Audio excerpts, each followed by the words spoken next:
अस्सलाम वालेकुम नाजरीन, मैं हूं आपका मेज़बान शिराज चौधरी। आप देख रहे हैं प्राइम पोस्ट। नाजरीन, आज हमारे साथ राजौरी के एक सोशल एक्टिविस्ट और एक नौजवान जर्नलिस्ट रिजवान खान बराक जी जुड़ चुके हैं। आज हमारा जो रिजवान साहब से मुद्दा होगा वो है 4G का। रिजवान साहब, खैर मकदम है आपका प्राइम पोस्ट में। बहुत बहुत शुक्रिया आपने मुझे नाचीज़ को बोलने का मौका दिया, तो इसके लिए बहुत बहुत शुक्रिया आपका। रिजवान साहब, आज का जो हमारा टॉपिक है ये है 4G का। 5 अगस्त 2019 को मरकज़ की हुकूमत ने जम्मू कश्मीर के हवाले से एक बहुत बड़ा फैसला लिया था।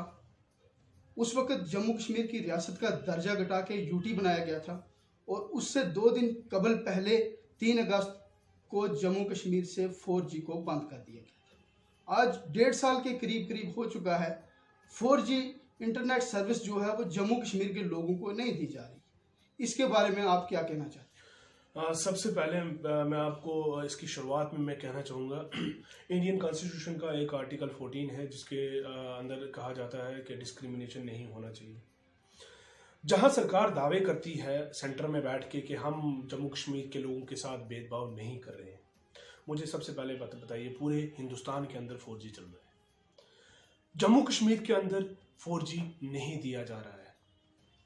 ये एक क्या डिस्क्रिमिनेशन नहीं है? क्या आर्टिकल 14 की वायलेशन नहीं है?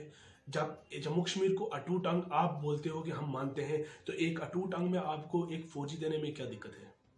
मैं इसके साथ साथ आपको बता दूं कि यहाँ जम्मू कश्मीर के अंदर मैं जब से 1.5 साल से हम लोगों से 4G के चार्जेस लिए जा रहे हैं, लेकिन डेटा हमें 2G का दिया जा रहा है। 6 महीने तो यहाँ इंटरनेट बंद रखा है इन्होंने, उसके बाद दिया भी तो वो 2G और 4G के चार्जेस 2G लिए जा रहे हैं। कहाँ जा रहा है हमारा पैसा?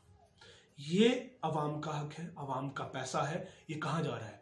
क्या सेंटर में बैठी सरकार जो है वो अंबानी अंडानियों के घर भर रही है? मुझे सबसे पहले मैं पूछना चाहूँगा अपने मरकजी सरकार से कि क्या उनका मकसद क्या है कि जम्मू कश्मीर के लोगों का जो आप हिसाब लगाइए, हमारे जम्मू कश्मीर के अंदर जो मोबाइल यूज़र्स हैं, इंटरनेट यूज़र्स हैं, वो कितने हैं?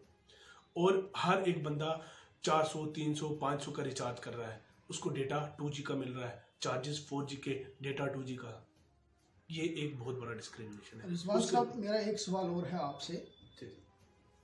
फंडामेंटल राइट्स है, राइट टू एजुकेशन, ये एक बेसिक फंडामेंटल राइट्स है जो हिंदुस्तान का कॉन्स्टिट्यूशन हिंदुस्तान के शहरियों को दे रहा है। Exactly. इसमें पिछले 8 महीने से जब हिंदुस्तान पूरा लॉकडाउन हुआ था, उसके साथ साथ जम्मू कश्मीर भी लॉकडाउन हुआ था। स्कूल जो है वो कॉलेज हों, यूनिवर्सिटी हों, स्कूल हों, वो बंद हैं। एजुकेशन डिपार्टमेंट जो है वो बड़े बड़े दावे कर रहा है कि हमारे जो एजुकेशन का जो सेक्टर है वो चल रहा है, बच्चों को जो है एजुकेशन दी जा रही है और ऑनलाइन क्लासेस जो हैं वो लगाई जा रही हैं। बच्चों को घर पे बैठ के ही उनकी ऑनलाइन क्लासेस चल रही हैं। आप हमें ये बताइए कि जिस तरह से ये एजुकेशन डिपार्टमेंट बड़े बड़े दावे कर रहे हैं कि ऑनलाइन क्लासेस हो रही हैं, क्या 2G में ऑनलाइन क्लासेस होना मुमकिन है? देखिए, हमारे जो स्टूडेंट्स हैं जम्मू कश्मीर के, खासकर मैं उनके हवाले से, एजुकेशन के हवाले से मैं ये कहना चाहूँगा कि पहले तो हमारे यहाँ पे पूरा कर्फ्यू हो गया, 370 के बाद सब चीज़ें बंद होगी, उसके बाद कोरोना जैसी वबा आ गई। इस दौरान कहा गया कि बच्चों को आप ऑनलाइन क्लासेस लो। जब ऑनलाइन क्लासेस लेने की बात आती है 2G पे, यहाँ पे इंटरनेट पे, मुझे लगता नहीं है कि एक वीडियो को डाउनलोड होते होते 1-1 घंटा लगता है। हमारे स्टूडेंट्स के साथ भी डिस्क्रिमिनेशन तो है। स्टूडेंट्स को एक वीडियो डाउनलोड करने के लिए, एक ऑनलाइन क्लास लेने के लिए इतनी जद्दोजहद करनी पड़ती है, इतनी लड़ाई लड़नी पड़ती है कि वो सुबह बैठता है, शाम तक उस बेचारे को वो एक वीडियो भी डाउनलोड नहीं होती है। अब जब बात करते हैं यहाँ पे एजुकेशन को बढ़ावा देने की और कहा जाता है कि जम्मू कश्मीर में जो है अब कोई भी आके जॉब ले सकता है, डोमिसाइल बना दिया गया। मुझे एक बात बताओ ना, एजुकेशन का हाल ये, आप एजुकेशन आप 2G पे दे रहे हो और आप बोल रहे हो कि जम्मू कश्मीर के लोगों को कि आप दिल्ली के बच्चे से, कर्नाटक के बच्चे से, बेंगलोर के बच्चे से, मुंबई के बच्चे से कम्पीट करने के लिए आप मुझे बताओ, ये एजुकेशन, इस लेवल की एजुकेशन यहाँ पे तो कश्मीर के अंदर तो 6-6 महीने बंद रहता है। यहाँ के लोग कम्पीट कर सकते हैं? मैं ये नहीं कह रहा हूँ कि यहाँ के लोग हम किसी से कम है, जम्मू कश्मीर के जो स्टूडेंट किसी से कम है, लेकिन मैं ये कह रहा हूँ यहाँ के हालात तो देखे जाए। यहाँ के हालात, यहाँ के जम्मू कश्मीर के हालात को बेहतर तो बना के देखो।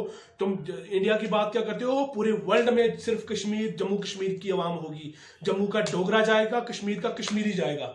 सिर्फ एजुकेशन के हवाले से। लेकिन आप एक्सपेक्ट कर रहे हो कि 2G, मुझे बताओ 2G में तो इवन के हमारी एक इमेज डाउनलोड होते होते हमारे पास 20-20 मिनट लगाते हैं, तो एक वीडियो या ऑनलाइन क्लासेस की कहाँ से हम तो कर सकते हैं कि हमारी यहाँ पे चलेगी, हमारी जो क्लासेस जो है ऑनलाइन चलेंगी। तो ये सारी चीज़ें जो है ना, ये सारी चीज़ें कहीं ना कहीं हम लोगों को डिग्रेड करने के लिए ही है। और 4G के हवाले से मैंने RTI लगाई है, मैंने इसके ऊपर मेल्स किए, PMO में डाले, गवर्नर साहब को डाले, बहुत सारी वीडियोस बना के बहुत सारे कंटेंट मैंने इसके ऊपर बनाए। लेकिन PMO ऑफिस से RTI का जवाब आता है, no such type of information is available here. क्या मतलब है? मतलब PMO ऑफिस, मतलब PMO के पास, हिंदुस्तान के प्राइम मिनिस्टर ऑफ इंडिया के पास इस चीज का जवाब नहीं है। PMO ऑफिस से मुझे बोला जा रहा है कि इस तरह की इंफॉर्मेशन हमारे ऑफिस में नहीं है। इसका क्या मतलब है? मतलब PMO ऑफिस के पता ही नहीं है कि 4G बंद भी है या नहीं है, और करने वाले भी ये लोग हैं। यहाँ पे सिक्योरिटी इश्यूज बताए जाते हैं, ऐसा कौन सा सिक्योरिटी इशू है जो 2G में नहीं हो सकता है 4G में हो जाएगा? बिल्कुल भी नहीं है। ये सिर्फ लोगों को बेवकूफ़ बनाया जा रहा है, लोगों को एक तो लूटा जा रहा है और एक लोगों को डाइवर्ट किया जा रहा है इन सब चीज़ों से अलग। मेरा कहने का यही है कि कहने का मतलब यही है कि अवाम जो है, हिंदुस्तान की अवाम के साथ हमेशा नाइंसाफ़ी हुई है, ऐसा नहीं होना चाहिए। और आने वाले दिनों में पता नहीं कैसे हालात बनते हैं। मैं सबको ये कहूँगा कि सारे एकजुट होकर रहो और अपनी पार्टिसिपेशन समाज में बना के रहो। Thank you so much. शुक्रिया रिजवान जी। ये थे हमारे साथ सोशल एक्टिविस्ट रिजवान खान बराक। जिस तरह से इन्होंने भी कहा कि 4G इंटरनेट जो है वो जम्मू कश्मीर में जल्द अज जल्द जारी होना चाहिए।